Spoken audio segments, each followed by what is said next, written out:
अगर तुम ये सोच रहे हो कि ये वीडियो तुम्हें एंटरटेन करेगी तो भाई मैं कह रहा हूँ इसे यहीं छोड़ दे। लेकिन अगर तुम इस मकसद से आए हो कि ये वीडियो तुम्हें मोटिवेट करेगी तो तुम्हारा भाई गारंटी देता है तुम्हें मोटिवेट करने की, बशर्ते इसे पूरी देखना। और फिर भी वीडियो अच्छी ना लगे तो खुले मन से डिसलाइक मारना, लेकिन अगर अच्छी लगे तो लाइक और सब्सक्राइब करके ही जाना। आज सबसे बड़ी प्रॉब्लम्स हमारे साथ पता है क्या है?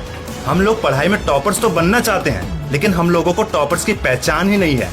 नहीं, क्लास या एग्जाम में हाईएस्ट मार्क्स ले आया तो बंदा टॉपर्स। अरे नहीं यार, जब तुम स्कूल या कॉलेज से पास आउट होने के 3-4 साल बाद अपने दोस्तों से मिलोगे तब तुम्हें हैरानी होगी, जिसे हम असल में टॉपर समझते थे वो तो बस एक ऑर्डिनरी बंदा निकला।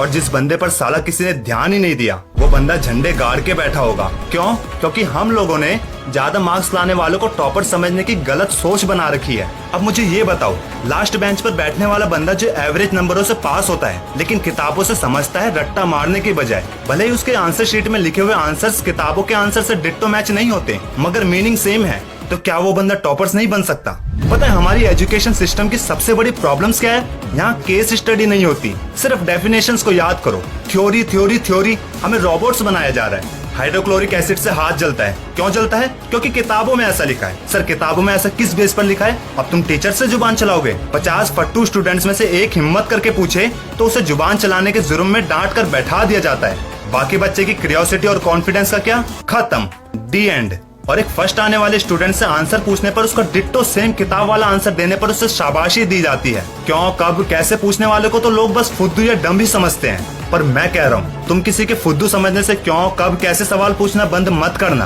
क्योंकि ये छोटे छोटे क्वेश्चन ही तुम्हें कामयाबी तक ले जाएंगे। और मैं अपनी हर स्टडी मोटिवेशनल वीडियो में कहता हूँ, क्लास या कॉलेज के मार्क्स से तुम्हारा फ्यूचर डिसाइड नहीं होगा। बाहर की दुनिया बहुत बड़ी है भाई, वहाँ तुम्हारी काबिलियत और तुम्हारा अनुभव जज करेंगे।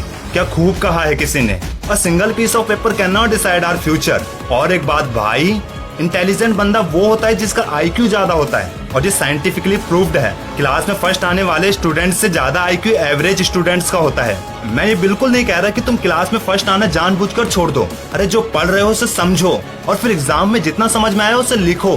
फर्स्ट आना या सिर्फ पास होना ये नियति पे छोड़ दो। मेरा यकीन मानो, ज्यादा शीट भरने से ये बिल्कुल साबित नहीं होता कि वो बंदा इंटेलिजेंट है।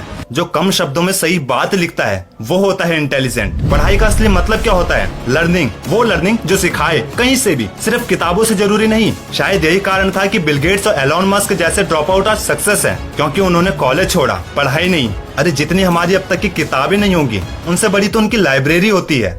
विंडो कंपनी का CEO सत्य नडेला महीने में 10-12 दिन तो अपनी लाइब्रेरी में पढ़ते पढ़ते जमीन पर सो जाता है, और हम सोचते हैं ये लोग अपनी लग्जरी कमरे में AC चलाकर आराम से सोते होंगे।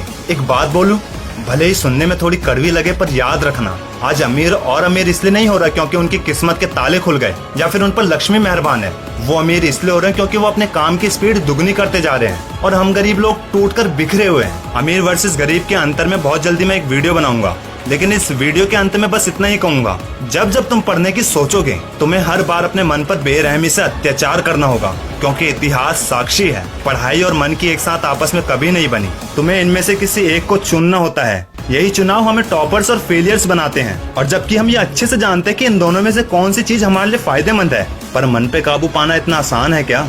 लेकिन एक तरीका है जब तुम मन को साथ रखकर पढ़ाई कर सकते हो, अगर तुम्हें पढ़ाई से प्यार हो जाए तब। वरना तुम्हें तो ये भी नहीं पता होगा कि जब रात को तुम फेसबुक और व्हाट्सएप मन लगाकर चला रहे होते हो तब तुम्हारा ही कोई दोस्त किताबों में मन लगाकर पढ़ रहा होता है। इसलिए जब तक तुम पढ़ाई को एक जिम्मेदारी समझते रहोगे तब तक तुम कुछ बड़ा नहीं उखाड़ सकते। लेकिन जिस दिन तुमने पढ़ाई को अपना मनोरंजन का हिस्सा मान लिया उस दिन तुम ऑर्डिनरी स्टूडेंट से एक्स्ट्रा ऑर्डिनरी स्टूडेंट बन जाओगे। लेकिन इस बात का रिजल्ट कॉलेज या स्कूल के रिजल्ट से मेजर मत करना, क्योंकि तुम उस एक बंदे में से होंगे जिसे 4 साल बाद जब तुम्हारे दोस्त सक्सेस होता देख यही कहेंगे, हम जिसे क्लास में टॉपर समझते थे वो तो ऑर्डिनरी निकली, और तुझ पर किसी ने ध्यान नहीं दिया तो तू झंडे गाड़ के बैठा हुआ है। वीडियो अच्छी लगे तो लाइक और सब्सक्राइब करके अपना प्यार जरूर देना।